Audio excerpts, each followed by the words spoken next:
Hello guys, welcome back in my YouTube channel study time. पिछले video में हमने image formations के part 1 में अवतल दर्पण एवं उत्तल दर्पण द्वारा प्रतिबिंब की स्थिति, आकार और आकृति के बारे में डिस्कस किए थे।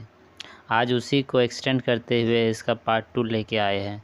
इसमें हमने उत्तल लेंस द्वारा प्रकृति, दर्पण की स्थिति और आकार आकृति के बारे में डिस्कस किया है। तो जो मेरा पिछला वीडियो नहीं देखा है वो जाके मेरा पिछला वीडियो देख ले और मेरे इस वीडियो को लाइक, शेयर एंड कमेंट कर दीजिए। और जो भी इस चैनल में नए आए हैं उस चैनल को सब्सक्राइब करके बेल आइकन को हिट कर दीजिए, ताकि मेरे आगे आने वाले वीडियो आप सबसे पहले आप तक पहुंच सके और जिससे कि मुझे भी मोटिवेट मिले आगे वीडियो बनाने में। तो चलिए इस इम्पोर्टेंट वीडियो को स्टार्ट करते हैं। उत्तल लेंस में टोटल 6 पोजीशंस होता है। हर एक पोजीशंस को हम लोग बहुत ही बारीकी से देखेंगे। तो चलिए वीडियो में हम लोग देखते हैं कि हर एक पोजीशंस में हमारा जो प्रतिबिंब बनता है वो किस स्थिति में बनता है, कैसा बनता है, कितना बड़ा बनता है, हर चीज़ के बारे में हम लोग डिटेल्स में जानेंगे। तो पहला जो हमारा पोजीशन है वह है हमारा अनंत में। जब कोई वस्तु उत्तल लेंस में के सामने अनंत में रखा जाता है, अनंत यानी इन्फिनिटी में रखा जाता है, तो उस केस में हमारा जो प्रतिबिंब बनता है वो F2 यानी फोकस पर ही बनता है। तो चलिए हम लोग इसको डायग्राम के माध्यम से जानते हैं। तो पहले हम लोग क्या करेंगे, तो ये हमारा मुख्य अक्ष है यानी प्रिंसिपल एक्सिस है। तो प्रिंसिपल एक्सिस के समांतर हम लोग रे खींचेंगे। तो जितने भी हमारा रे पहले हम लोग देखे हैं पहले पिछले वीडियो में कि प्रिंसिपल एक्सिस के समांतर अगर पैरेलल कोई रे आता है तो वह उत्तल लेंस में टकराने के बाद वो फोकस से होते हुए पार होता है। तो जैसा कि हर एक रेज आप लोग देख पा रहे हैं कि टकराने के उत्तल लेंस में जैसे ही वो टकराया तो फोकस से होते हुए पार हो रहा है, यानी उत्तल लेंस में रेज जो है वो कन्वर्ज होती है, अभिसारी होती है। तो इस स्थिति में हमारा जो जितने भी रेज है वो मिट कर रहा है फोकस पर, इसलिए हमारा जो प्रतिबिंब यानी इमेज बनेगा वो फोकस पर ही बनेगा। और इस स्थिति में जो इमेज बनती है बहुत ही छोटी बनती है और वास्तविक और उल्टा बनता है। दूसरा हमारा जो पोजीशन है, जब कोई वस्तु F2 के परे यानी केंद्र के परे रखा जाता है तो उस केस में हमारा जो प्रतिबिंब बनती है उसके देख लेते हैं। तो एक ही चीज़ हमें याद रखना है, और कुछ चीज़ों को याद रखना ज़रूरत नहीं है कि हम लोग वस्तु का टॉप को मार्क करेंगे और मुख्य अक्ष यानी प्रिंसिपल एक्सिस के समांतर एक लाइन खींचेंगे। तो जैसे ही लाइन खींचने के बाद लेंस से जैसे ही टकराने के बाद वो फोकस से ही होते हुए पार होगा।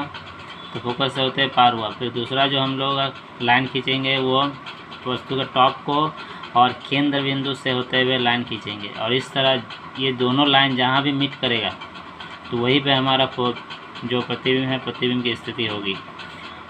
और इस तरह हमारा जो प्रतिबिंब बन रहा है, जब वस्तु किसी F2 के परे यानी C के परे रखा जाता है तो उस स्थिति में जो प्रतिबिंब बनती है वो F2 और 2F2 के बीच बनता है। और इसमें हमारा जो प्रतिबिंब है वो थोड़ा छोटा बनता है और वास्तविक तो बनता है और उल्टा बनता है। जैसे कि देख पा रहे हैं कि प्रतिबिंब जो वस्तु है हमारा, इसका वस्तु का जो प्रतिबिंब बना है वो उल्टा बना है। तो ये AB हमारा वस्तु है और A'B' हमारा प्रतिबिंब यानी इमेज है।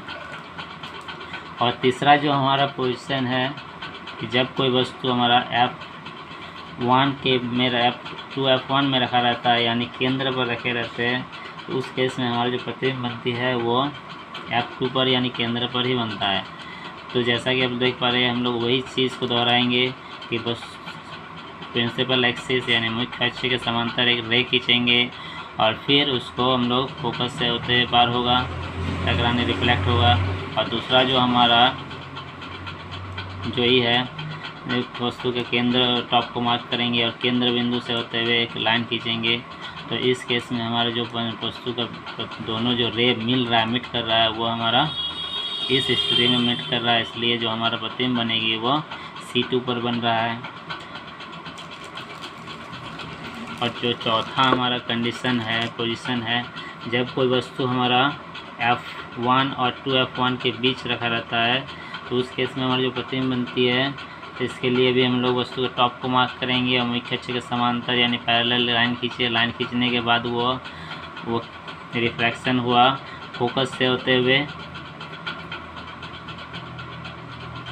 F2 से होते हुए फोकस से होते हुए रिफ्रैक्शन हुआ, और फिर दूसरा जो हमारा लाइन रे खींचेंगे वो वस्तु के टॉप को और केंद्र को मिलाते हुए खींचेंगे। तो इस तरह हमारा जहाँ पे मीट कर रहा है वही हमारा प्रतिबिंब की स्थिति, इमेज की स्थिति बनेगी।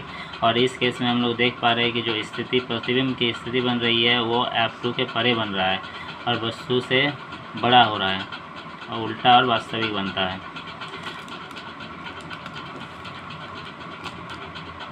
और फिर पांचवा जो हमारा कंडीशन है, जब कोई वस्तु F1 यानी फोकस पर ही रहता है तब हमारे इस केस में हमारा जो प्रतिबिंब बनती है, तो इसके लिए भी हम लोग इसके समांतर लाइन खींचे। लाइन खींचने के बाद वो हमारा रिफ्रैक्ट हुआ इसके थ्रू F2 से होते हुए फोकस से होते हुए, और दूसरा जो हमारा रे खींचेंगे वो वस्तु का टॉप और केंद्र बिंदु को से होते हुए एक लाइन खींचेंगे।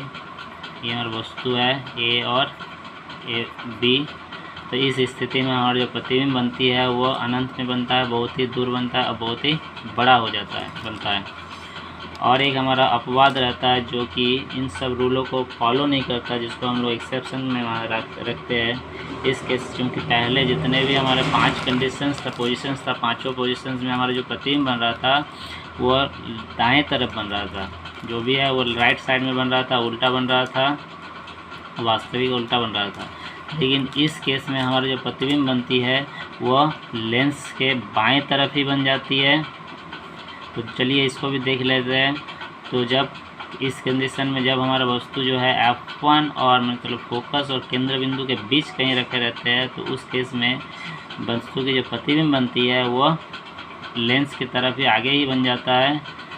जैसे कि देख पा रहे हैं कि हम लोग वस्तु के टॉप को मार्क करेंगे और सेम उसी तरह लाइन खींचेंगे। वो पर रिफ्लेक्ट हुआ F2 से होते हुए यानी फोकस से होते हुए, लेकिन इसी लाइन को अगर हम लोग आगे एक्सटेंड करेंगे, तो अगर एक्सटेंड करते हैं फिर हमारा जो दूसरा रे है वो वस्तु का टॉप और केंद्र बिंदु को से होते हुए लाइन खींचेंगे, और इसी लाइन को फिर से अगर पीछे की तरफ एक्सटेंड करेंगे तो जहाँ मीट कर रहा है वही हमारा वस्तु का प्रतिबिंब बनेगा। इस केस में हमारा वस्तु जो प्रतिबिंब बनता है वो C1 से परे बनता है यानी केंद्र से परे बनता है और वस्तु से कई गुना बड़ा होता है। ये हमारे 6 पोजीशंस था उत्तल लेंस का, जैसा कि हम लोग अवतल दर्पण में देखे थे, कॉन्केव मिरर में, और ये हमारा उत्तल लेंस यानी कन्वेक्स लेंस में हमारा ये कंडीशंस है उसके प्रतिबिंब और उसकी स्थिति के बारे में। आशा करता हूँ आप सबको ये अच्छा लगा होगा। धन्यवाद।